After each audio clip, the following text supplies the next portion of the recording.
자, 그래서 난민을 어떻게 할 것이냐, 그죠?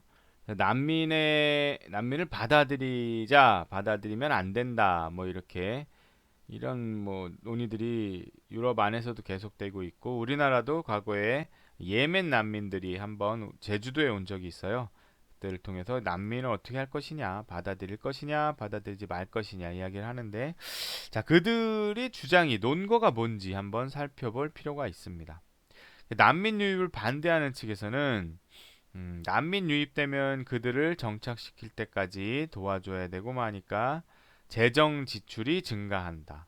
그리고 그 사람들이 들어와서 일을 하면서 그죠? 우리나라의 일자리를 뺏기게 된다라는 그런 주장들을 합니다. 그죠?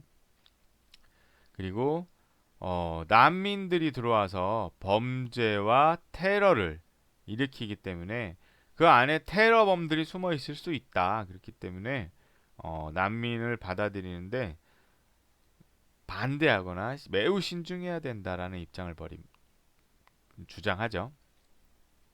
반면에 난민을 받아들이자는 사람들은 야 쿠리디 사진을 보면서 그죠? 야 그게 인간으로서 할 짓이냐? 이 사람들이 그 나라에서 살 수가 없어서 나온 건데 그죠? 그럼 우리가 안 받아주면 이 사람들은 죽으란 얘기냐 길에서 뭐 이런 이야기입니다. 그죠?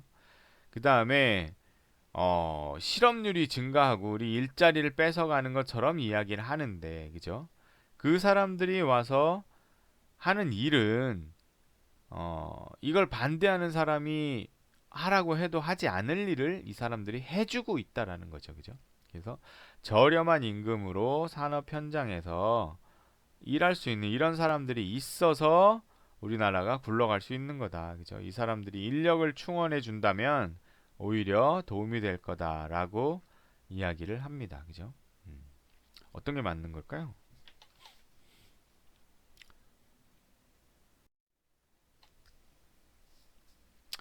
그래서 가상의 뭐 의회가 열렸습니다. 그래서 자, 인구는 점차 줄고 있고, 그죠? 노동력도 부족한데, 이 사람들이 와서, 우리가 하기 싫어하고 힘들어하는 일들을 해주면, 인구도 늘어나고 노동력 부족 문제도 해결할 수 있는 거 아니냐? 그리고, 인간으로서 당연히 그렇게 인도주의적 관점에서 해야 할 일을 하는 거다라고 이야기합니다. 반면에, 일자리가 없어져요. 여러 가지 갈등의 요인이 생겨나는 겁니다라고 반대를 하죠. 그죠? 그래서 뭐 여러분들이 다양한 또 루트를 통해서 그죠? 생각을 정리하고 해보겠지만 음, 이 사람들이 주장하는 논거가 뭔지 그죠? 뭐 무턱대고 뭐 신문에서 봤는데 뭐 위험하대 뭐 그죠? 뭐 테러를 일으킨대 뭐 그죠? 그런 부정적인 이미지들을 가지고 판단을 하거나 그죠? 뭐 무조건 반대하는 사람은 인도주의적인 게 아니야라고 그죠? 그런 식으로 반대하기보다는 이들이 주장하는 논거가 뭔지 그죠? 그 논거는 그 근거가 있는 건지 같은 것들을 천천히 따져보고 자기 생각을 정리해 봐야 되겠죠. 그쵸? 좋습니다. 우리나라 예멘 난민이 들어왔을 때 그쵸? 어떻게 됐는지 보시면 우리나라는 세계적으로 난민의 지위를 잘 인정하지 않는 나라입니다. 484명이 신청했는데 2명만 난민의 지위를 취득했고요. 그죠? 나머지는 인도적 체류가 허가됐다가 아마 돌아갔을 겁니다. 그죠? 또 155명만 인도적 허가를 받았고 우리나라는 난민의 수용 비율이 굉장히 낮은 나라. 그래서 우리나라는 그럼 난민의 현주소가 어떤지 한번 영상을 살펴보도록 하겠습니다. 다음 소식입니다. 6월 20일 오늘은 유엔이 정한 세계 난민의 날입니다. 전쟁이나 정치적 박해로 고향을 떠난 전 세계 난민은 지난달 처음 1억 명을 돌파했습니다. 2차 세계대전 이후 최고 수준인데 지난 2월 러시아의 우크라이나 침공 여파가 컸습니다. 자, 그렇다면 2012년 아시아 최초로 난민법을 제정했던 우리나라의 난민 실태는 어떨까요? 자, 그동안 우리나라에서 난민으로 인정된 사람은 1,163명입니다. 난민 인정률은 1.3%대로 G20 국가 가운데 최하위권입니다.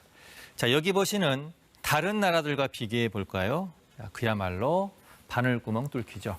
자, 문제는 또 있습니다. 현재 난민 심사를 기다리는 국내 체류자는 2,400여 명, 그리고 결과를 통보받기까지는 평균 1년 반 정도 걸립니다.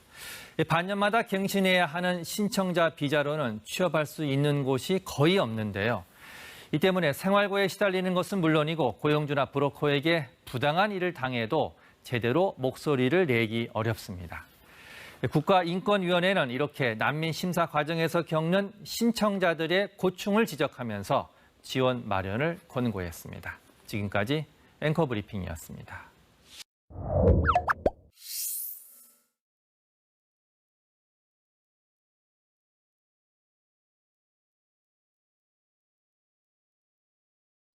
짠! 기다리던 수행평가입니다. 수행평가는 저출산 고령화 문제를 다룬 기사들이 많이 있습니다. 신문기사, 인터넷에서 두 가지 기사만 찾아서 읽어보고 200자로 요약하는 겁니다. 각각의 기사를 200자니까 400자 되겠죠.